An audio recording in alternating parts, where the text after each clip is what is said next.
15, 20 minutes at this point. We see a number of units behind. And Carlin, as you mentioned, and I'll mention it again, the tactics of these officers, at least the proximity seems to be a lot closer than it was before. So again, makes you wonder, as Eliana mentioned, this more than just a code violation on the vehicle. There's perhaps something more serious going on here, with preliminary reports that there might be a kidnapping victim in the car with the suspect. All right, as we continue to watch this, as you point out, Michael, the 215 coming up on Menifee, then we go through Temecula. The traffic is really thinned out here. And I really want to ask Ileana, when we get an opportunity to, about the spike strips. Obviously, at this speed, with someone in the car, we wouldn't necessarily see a pit maneuver. But we have with us someone on the phone right now. Bill, are you with us? I'm here, Colleen. All right. Can you give me your last name? You are a retired CHP officer? Retired Sergeant Bill Preciado here, Colleen. Oh, okay. Know the name? Thank you for joining us. So talk to us about what happens with spike strips. How do you do this on a freeway when you've got other traffic? Well, I think Ilana referred to that earlier, is sometimes a lot of areas have their strategic locations where they want to deploy the spike strips. On the freeway, it would be optimal because it's one direction, but it's got to be specific, and the safety for the officers, there has to be surrounding cover because that spike strip does deploy across one and a half lanes, and they have to just time it accordingly and coordinate with the units. As of right now, I believe San Bernardino PD is still the leading units here. I don't see CHP getting involved, although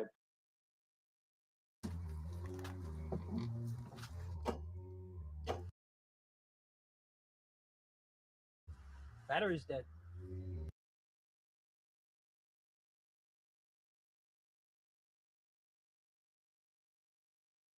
their radio frequencies do not transmit as easily once they get outside of their jurisdiction, and thus makes it harder for the communication to take place between either the allied agencies or their own dispatch center. So it's optimal that the agency would hand it over to the CHP so that they can coordinate more efficiently with the ground units that are going to deploy that spike strip. Bill, as you look at this right now and you see the units behind, you know, you've got air units, Of course, no problem. You've got wide open freeway. Cheers. What's the best course of action? Well, right now we got a couple of things working in law enforcement's favor. It's very, very light traffic. They're heading southbound. It hopefully continues in this manner until the individual. At this point, we're relying on what the individual is going to do. Right now, they're staying in one lane. The speeds are between 75 to 80 miles an hour, and they're not going in and out of traffic, which is good for both the officers and the fleeing suspect, and reduces the safety factor for the motoring public around them. So right now, it's a wait and see what they're going to do. Of course, coordinating with ground units and the air units to see if he does get off the freeway, to coordinate in the event that the person does take foot bail. Preliminary reports here say that there possibly might be a kidnapping victim inside. How does that change an officer's tactics on how this is handled and resolution? Yeah, that definitely changes the whole dynamic because of the apparent victim that may be within the vehicle. So you're not only, as a law enforcement agency, you're thinking about the motoring public, but you're thinking about the victim inside. And more than likely, I think you mentioned throughout the broadcast that it's possibly someone that they know, maybe a domestic violence issue. We don't know quite yet at this point, but that's one of the things that the responding units are obviously keeping at the forethought while they're making the decisions. And there's always going to be a sergeant making the calls, whether to continue or back off or coordinate the ground units with allied agencies or their own units to coordinate in the event of a standoff or an eventual foot pursuit. Bill, you're looking, he's in Murrieta right now. As you pointed out, he's not really going much faster than the speed of traffic out there, anywhere from 65 to 75. You've got Temecula coming up, then San Diego County. What happens then?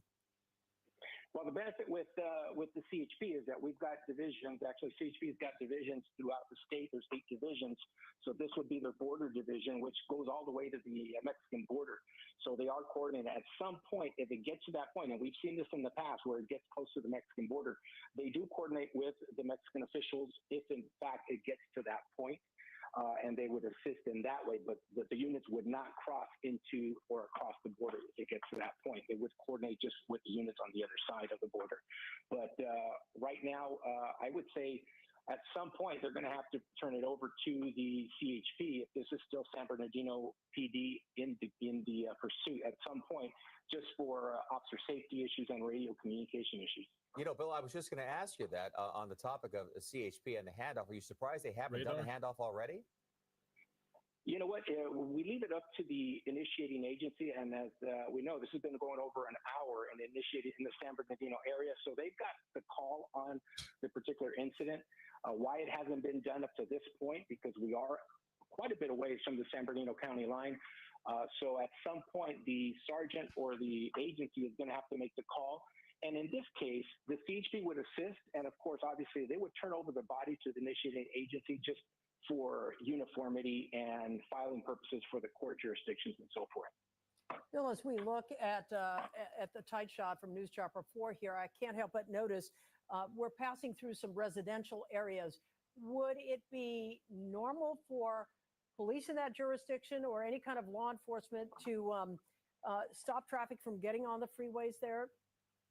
Oh, definitely, yes. All the allied agencies have been notified. CHP does notify all municipalities as the pursuits are going into it for this very same reason.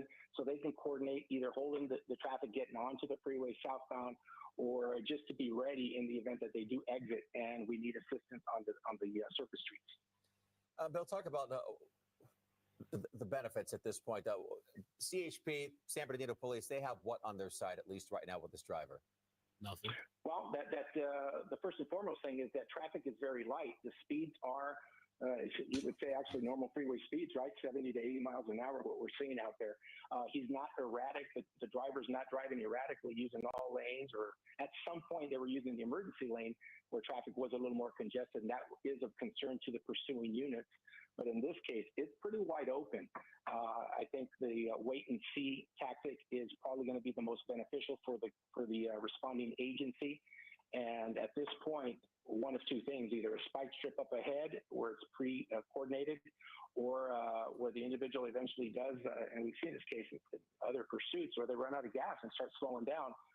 So that may be one of the things that may happen in this case. Let's talk about that running out of gas, because he's been driving for quite a while. We believe the make and model on this is an older model Jaguar. How long could something like this go without having issues with fuel? Yeah, that's one of the things that we all take into consideration as well. But as we know, these vehicles can go quite a distance. We don't know where this individual started, whether it was a full tank or half a tank or quarter tank left. But the officers do maintain visual contact with these vehicles. Sometimes they'll see smoke coming out of vehicles because these vehicles aren't used to driving at such a high rate of speed at continuous, in this case, over an hour, whereas the patrol vehicles are maintained regularly, and they're outfitted so that they can endure high-speed chases for extended periods of time. So in this case, it's just a visual observation on that primary unit, which is the first one. The second one's usually going to be calling out the location. The first one's job is just to maintain visual contact and maintain close proximity without endangering any other civilian lives around that vehicle. Yeah, if I'm not mistaken, he just made the transition from the 215 now to the 15 freeway. Again, it was a two-lane road to get to that to the 15. But again, tactics remain the same. What you're seeing here with San Bernardino Police in terms of distance from the driver seems adequate at this point, based on the circumstances. Yes, definitely. That's within a safe distance.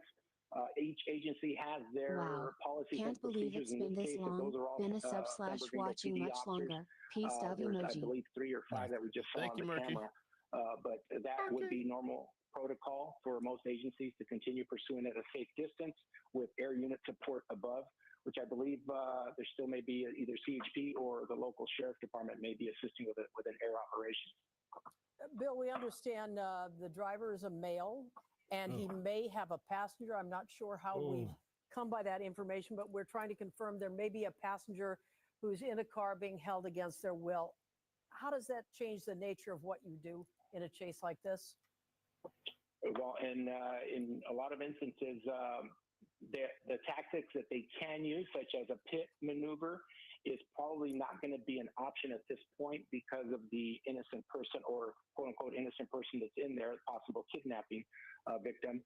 So that limits one of the tools that the pursuing agency can possibly use. And then some agencies don't teach pit maneuvers, so that's another option as well. I don't know if San Bernardino is open to using a pit maneuver. I know the CHP does, and we've seen it in past pursuits.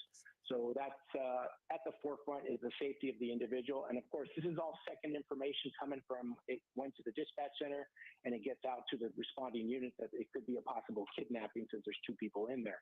So those officers are going to have to take that into consideration, even in the event that it comes to a standoff situation where they're stopped, eventually run out of gas, or they decide to stop.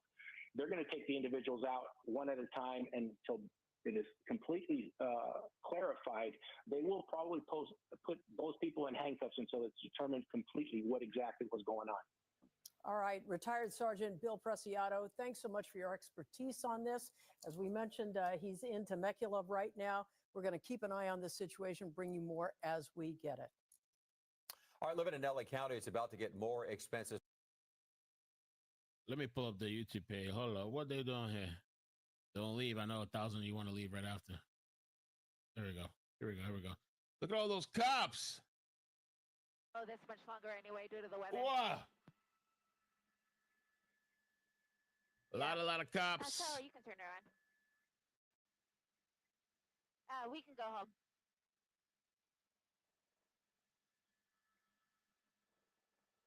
And for those of you watching us online, we of course thank you for your viewership. I hate to have to leave it like this without us she's knowing leaving.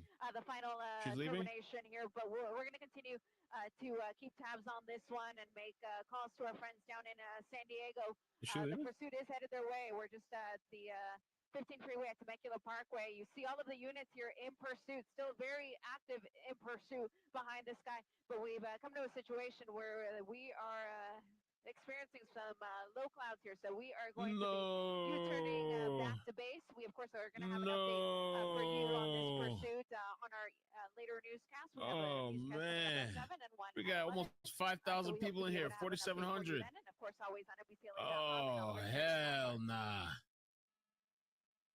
Once again, from News Shop Report, I'm Eliana Marino alongside my pilot Sarah Garbetti.